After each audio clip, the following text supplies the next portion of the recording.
Dodge is sitting in the waiting room with thoughts running through his head when the receptionist calls out his name, stating her boss is ready to see him and asking him to follow her. Miles welcomes Dodge with a warm smile and invites him into his office. Miles compliments Dodge, saying he wishes he had a cool name like him. Dodge explains why he got his name, saying his dad used to be a car nut. Miles shares his family story and how his father also worked the line and came to America to chase his dreams. Miles and Dodge also bond over their football team. As they are mentioning the football team itself they own, Dodge mentions he had an authentic game-worn jersey, but he had to sell it. Authentic? Game-worn? Oh yeah, I had to sell it. Miles mentions that he had a look at Dodge's medical file and that he feels sorry for his financial struggle and health complications. While they are talking, Dodge gets a severe headache. Miles asks him if it's part of his sickness, and Dodge tells him it usually clears away quickly as he takes his painkiller pills. Dodge then asks if he can borrow some cash that he can use to get some treatment to buy him more time and even see his son be born. Miles offers Dodge a drink before having a conversation about a possible loan. It's the good stuff, I promise. Seeing Dodge's pain, Miles encourages him not to give up for the sake of his family and his unborn child. Miles explains that the company he represents, Tiro Fund, deals with problems like this all the time. Dodge asked Miles if there was a way he could get a loan and even offered his building as collateral. Miles dismisses his offer by saying the building is not only unfunded and unfinished, but the loan is also questionable, as Dodge might pass away at any moment before he can pay the money back. Miles continues telling Dodge that he has lost family members to cancer and sees how unforgiving it can be, and tells him not to misjudge him because he refused his offer. Dodge assures him he understands his concern. That makes me sound like a bastard. I promise I'm not. If it isn't through a loan, Dodge asks him if there is still a way he can help him. Miles tells him he will be able to help him, but it will require his participation. But I can't do it alone. I need your help. Your participation. Miles reveals to him that he represents very exclusive and wealthy clients who are willing to pay huge amounts of fees for a unique, one-of-a-kind experience in the game of hunting. Dodge asks questions on how these hunts take place, and he is shocked to find out that they want to hunt him like an animal. It is a hunt to kill. This is entertainment for the elite. Seeing Dodge's reaction, Miles suggested that he should hear him out before running away, and he may be able to help his family in unimaginable ways. Dodge isn't sure about what he feels about what he just heard and tells Miles he will go to the police and report this. Miles then asks him how he will be able to prove anything that takes place and assures him no one will believe him. Listen, I'm gonna go to the cops. To tell them what? Dodge refuses the offer and tries to walk out, but as he heads out, Miles tells him he can leave his family millions of dollars. He says this is his chance to make sure his family is secure after he is gone. Well, this is your chance to do anything. For further information about the hunt, he asks him to join him on the balcony. I'll be finishing my drink on the balcony. He then starts to explain how the hunting will go. So, here's how you'll be hunting. Days earlier, Dodge takes his regular morning run and visits his building, the Carrington, on his way. He gets to the top of the building and contemplates his life. When he returns home, he sees the brick of the gate crumbling because it needs to be fixed, and he tries to put it back. He then prepares breakfast for his wife. He experiences severe headaches as a major symptom of his cancer. When he looks for his painkillers in the cabinet, he finds multiple letters of notice and bills hidden. Dodge wakes his wife with breakfast and promises to set up the crib for the baby once he gets through pitches. He also tells her about the hidden letters he found in the cabinet. He tells his wife to stop hiding the letters. She then tells him she only did that because she didn't want him to worry and reassures him that they're going to be okay. Well, as your bookkeeper, I can use whatever filing system I want. Oh yeah. After that, he heads to companies to pitch his new project full of hope, but unfortunately, he gets declined by a major company. All right, bring me those numbers. I gotta go.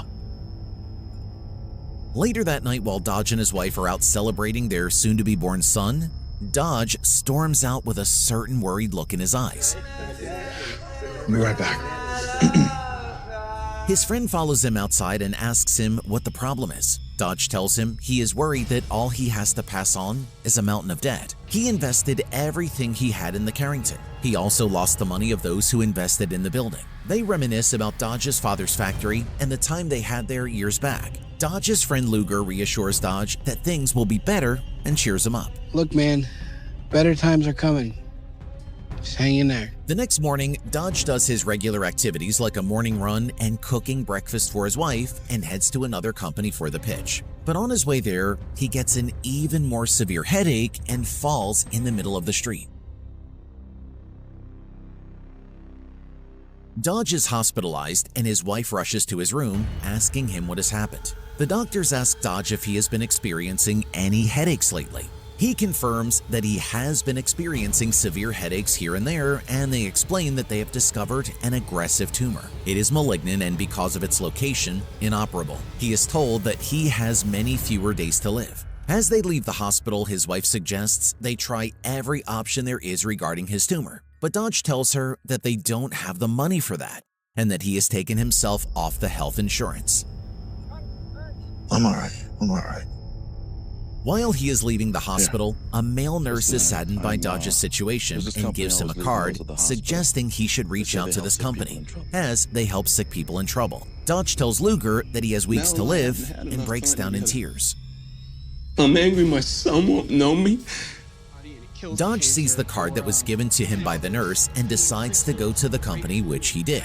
Dodge walks towards Miles and stands next to him on the balcony as Miles explains the method of conduct of the hunting. It's a 24-hour hunt. Every house he survives, more money is bank wired into his bank account, and that continues until the game ends. If he survives the day, he walks away rich. If not, he gets killed, but at least he will leave his family some money. Survive and you walk free, kill and you're free sooner. Miles continues to explain the rules of the hunt. Once he commits to the hunt, he can't change his mind. There will be no timeouts and no do-overs. The next rule is that the game takes place only in Detroit. So if he leaves the city, that's a violation, and then the game never ends. It continues until he is killed. Reporting to the police and getting himself arrested is a violation. If he tells anyone what's going on, he will be violating the rules. It will be just the 5 hunters and him. He is not allowed to carry any ID, cash, or help.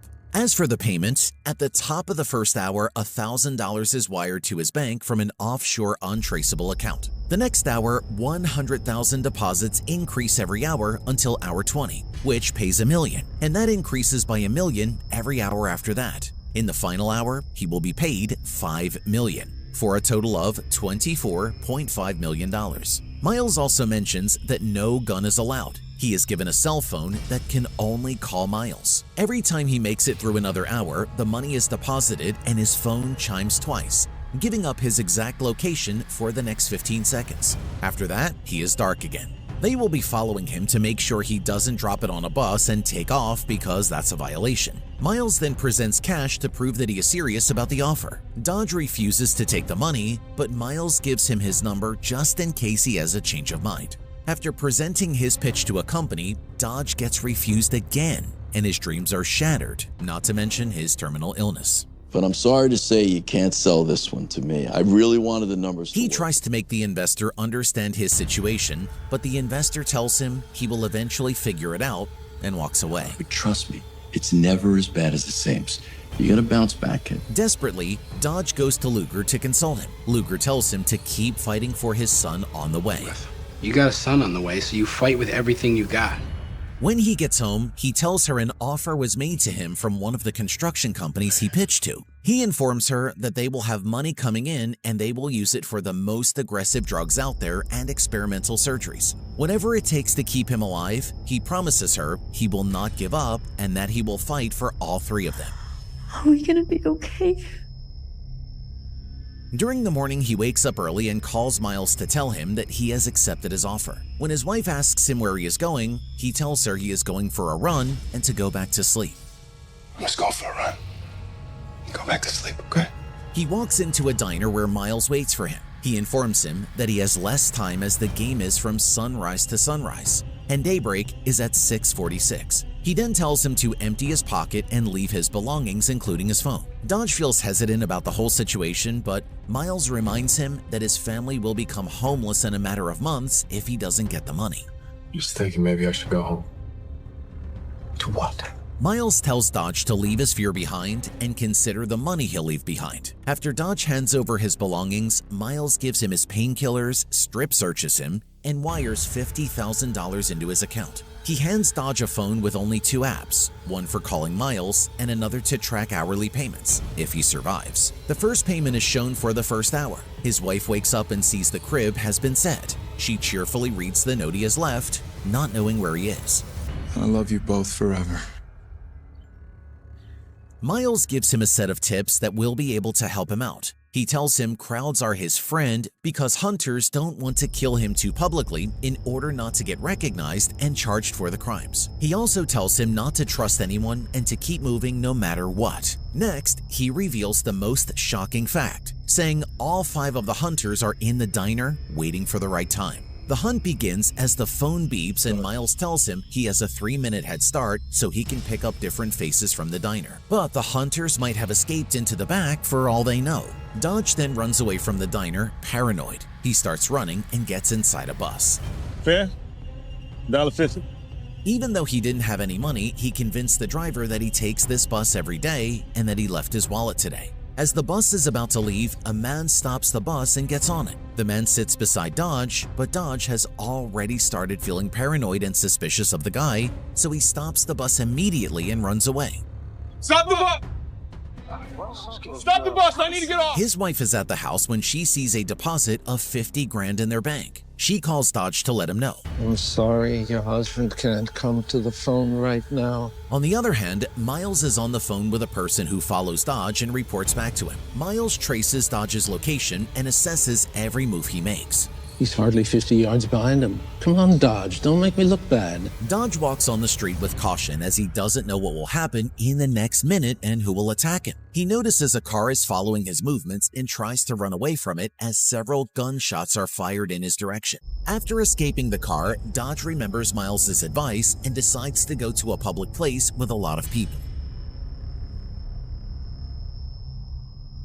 He then goes to the elevator with a woman holding a baby and doesn't seem too bothered about it when suddenly a man in a blue suit stops the elevator and gets inside. Dodge suspiciously examines the man and picks up a weapon he can attack him with. The elevator finally stops and the man gets out. Dodge lands on a different floor, but he hears footsteps from the back and sees the man in the blue suit carrying a weapon. The man starts running towards him and Dodge starts running too. Dodge runs through the stairs and eventually ends up in a confined place. He finds a bathroom and decides to hide in the place. The man gets to the bathroom and starts checking the bathrooms calmly. The man seems very strange because of his need for perfection. The man calmly brushes his hair and knocks off the doors with his legs. I was told that you're a competitor, Mr. Tan. He finds Dodge confined on the last toilet seat as he points out the pen he stole from the lady in the elevator to use as a weapon. The man approaches him with a certain lack of respect because he is such an easy target. I have to say, I'm disappointed. Miles gets a call from the man in the blue suit, frustrated about the short hunt and demanding a refund. After the call, Dodge hits him with a door and escapes. The man, excited that the hunt isn't over, chases after him. Miles learns from his operators that Dodge is still alive. Meanwhile, Dodge's wife hears a voicemail rejecting his project and offering him a job. Confused, she receives a notification of another $50,000 deposited into their account. What the hell?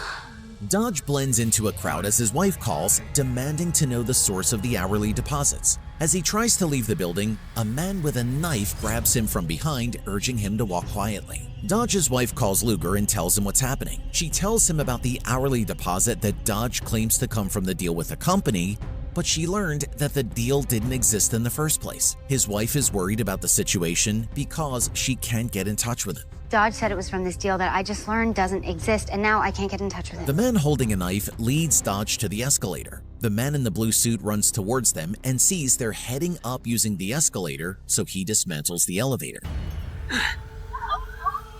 Using this as a distraction, Dodge pushes the man down the escalator and escapes. Limey, son of a bitch.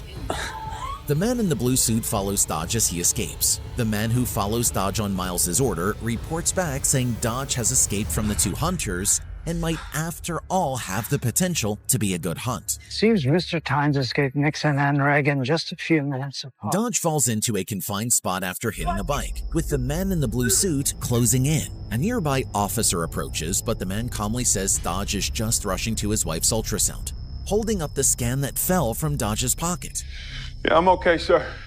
Maybe don't run like a maniac next time. Miles lets Dodge keep the ultrasound as a reminder of his purpose. The man tells the officer Dodge is rushing to the hospital for his wife's gender reveal. Dodge grabs the ultrasound and escapes on a bike. Hey! While biking away, Dodge is attacked by the second hunter, who pulls a knife but gets caught on the pedal as Dodge escapes. At the train station, Dodge sees the man in the blue suit chasing him. As he boards, the man throws a knife, but it sticks in the train window. On the train, Dodge feels safer among the crowd. The two hunters meet, and the second accuses the first, the man in the blue suit, of breaking the rules. The first insists he only had Dodge trapped, not actively hunted. Dodge gets into a church to escape from all the things that are going on. He gets inside the confession booth. He starts telling the priest about the troubles he is facing. Bless me, Father, for I've sinned. Dodge's wife and Luger visit the bank about large deposits, but are told the funds come from an untraceable offshore account. To avoid suspicion, they claim it's an inheritance from an uncle. It's her uncle's estate. He was very wealthy, holdings all over the place, so we're just... Dodge continues confessing about his troubles. When the priest asks him what exactly he is doing, Dodge doesn't answer, saying he won't believe it even if he tells him. The priest tells him he is forbidden from breaching the confidentiality of confession. Dodge sees a footstep approaching the chamber and attacks the person from the shadows. The priest comes up to him and stops him from attacking the man. The priest demanded to know why he was acting in such a manner in the church and continuously worried about people killing him. Exactly why you think people are trying to kill you. Dodge's wife and Luger report to the police, and they give information that might help find Dodge. The police ask if he is involved in illegal actions, and his wife denies that Dodge can be part of something like this. The idea that my husband would be involved in anything illegal is absurd. With a minute left before he's tracked, Dodge tries to flee, but the priest stops him, claiming he'll protect him. When the phone beeps, Dodge says they found him, only for the priest to drop the act, reveal he already knew, and show his phone. Just like that, the priest turns out to be a cold-blooded killer. Dodge tries to open the gates, but the priest tells him they're wrought iron and locked. Miles, believing Dodge is trapped, calls for a cleanup. The priest reveals he's a psychologist who used Dodge's past to predict his move and disguised himself to gain trust. They fight, but Dodge escapes after the priest is caught in the door. Goodbye, Mr. Tynes. Dodge runs away and steals some money from the church. Dodge sees the black car that is following him around and bursts the tire. Dodge, you continue to impress. Miles is amazed. Miles then receives a call from Dodge. He requests a timeout because he is injured. Miles tells him there's nothing he can do. Dodge has no choice but to treat himself and keep running. As he tries to run away, Dodge's legs give up and he ends up on the floor. Dodge gets to a football game and disguises himself wearing a jersey so the hunters can't tell him apart. 5 Wolverine.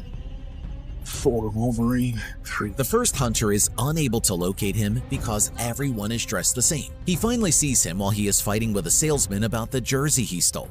When Dodge sees that, he runs to a parking lot and gets in the trunk of a car. What Dodge doesn't realize is the car is going to another city while the game only takes place in Detroit. And before you know it, we'll be back in Birmingham. Game takes place in Detroit only. Shit. Dodge makes a noise from the trunk and the family in the car stops to check what it is. They are shocked to see that there is a person inside and try to call the police. But Dodge fights them off, snatches their phone, and breaks it. Call for help and you'll regret it. Keep quiet and maybe you'll walk away with your lives. Please, don't hurt them. Dodge runs away, steals a cab, and heads to his house. He sees his wife worried, and just as he tries to get inside, a motorbike approaches and tries to kill him. His wife opens the door and watches him leave in a rush.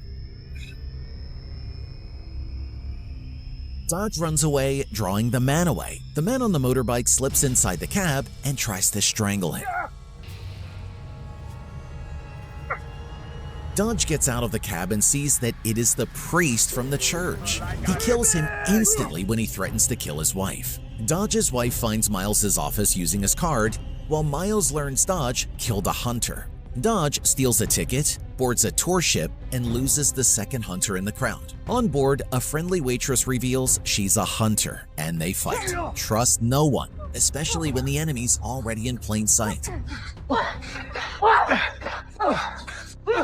He escapes her and tries to leave the boat, fearing being trapped if it sails away. He pushes her into the river, runs to a playground, and meets Luger, who helps him flee. When a hunter follows them, Dodge jumps from the car and tells Luger not to come after him. Dodge is caught by local drug dealers and warns them danger is coming. Minutes later, a gunshot hits the house, killing the dealers. As Dodge looks for a way out, one dealer kills the fifth hunter, Dodge's old pursuer. Miles's worker arrives and cleans up the scene. After escaping the first hunter, Dodge goes to a hospital and learns his painkillers are fake and his records don't exist. Realizing he's been conned and isn't sick, he calls Miles to confront him about the setup. Miles tells him it is the only way to get him to do the hunt. He tells him that his friend Luger sold him out and is looking after his wife right now. He played you from the start, and now your wife's a pawn in this game. Dodge calls his wife to warn her about Luger and tells her to meet him somewhere. When they get there, his wife is kidnapped by Miles's people. I got a message for you from Miles.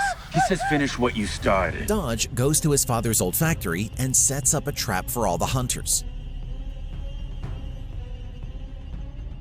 After he's done, he signals them to get inside.